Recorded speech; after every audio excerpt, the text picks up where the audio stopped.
Whatsoever a man soweth in this life, the same he will reap.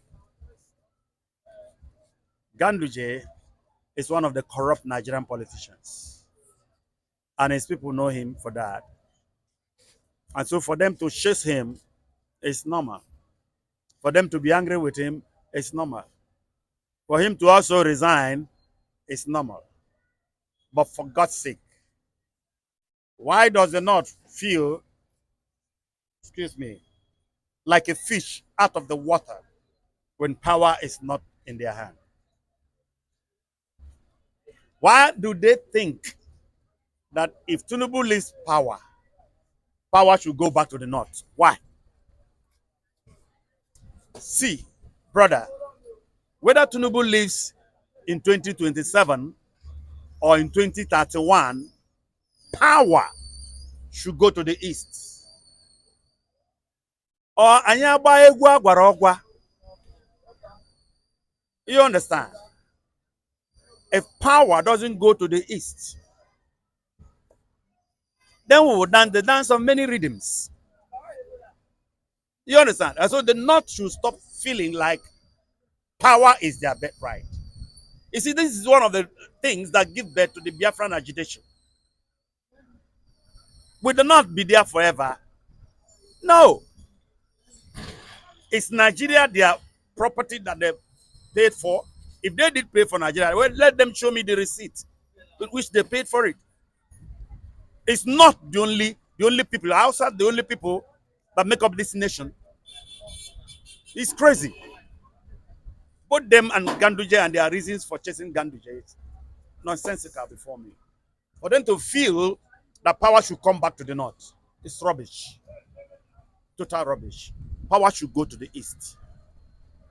If they really want peace, power should go to the east. Whether in 2027 or in 2031. The next president of Nigeria should be Peter Obi or else. I don't know. Well, that is quite interesting. But some certain economic mishaps, hunger, suffering, insecurity.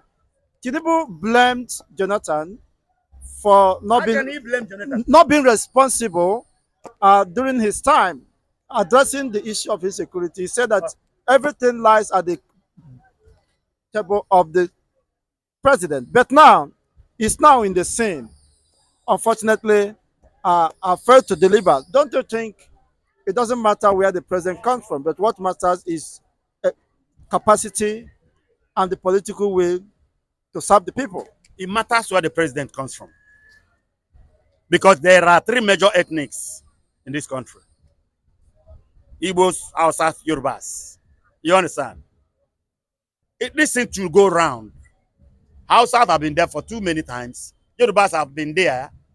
And Igbos are refused to have their chance.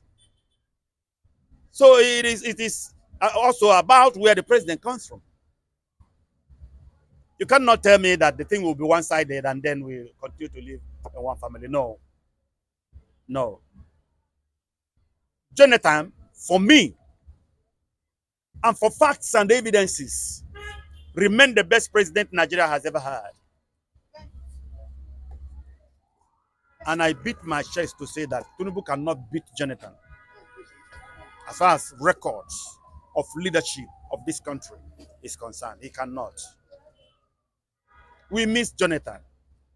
And prophetically, I told them in 2015. But they never.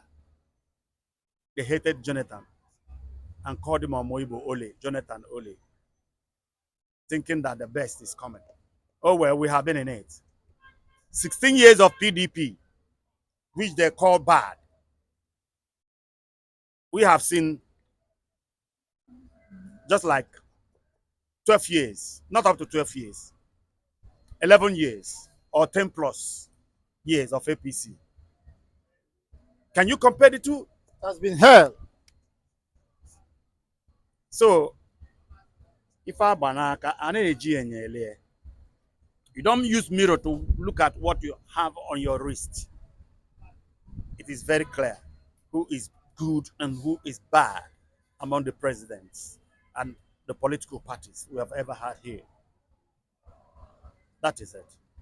It is quite interesting. Tinubu said if he didn't provide lights for Nigerians, he shouldn't be voted the second time. I think that word will haunt him definitely.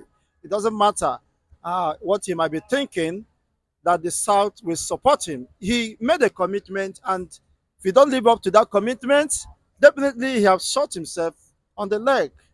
And being that he fought against a Southern president when uh, he formed a coalition with the North.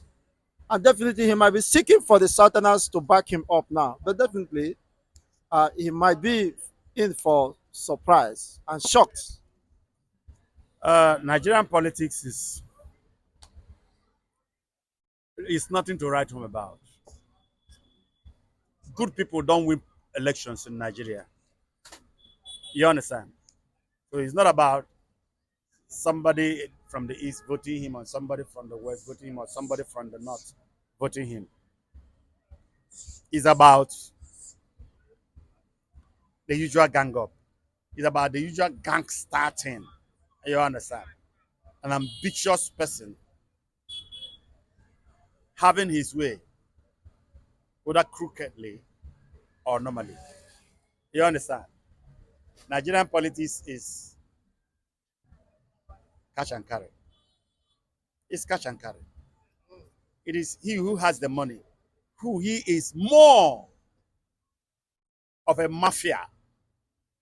It's not about you who gets support from here or there. You understand? East did not vote for Buhari, but Buhari was installed as the president. In 2023, P2B swept the whole place, but Tinubu is there as the president. So it doesn't matter whether East votes or North votes or West votes, anything. No. Who votes has not been the issue. Who takes up power has been the issue. Some persons have argued that it is the British that detects who becomes the next president of Nigeria, even when Nigeria claims to have had independence from Britain. Well, we can say that because whoever becomes president, they have always been aware. You understand? So that is it.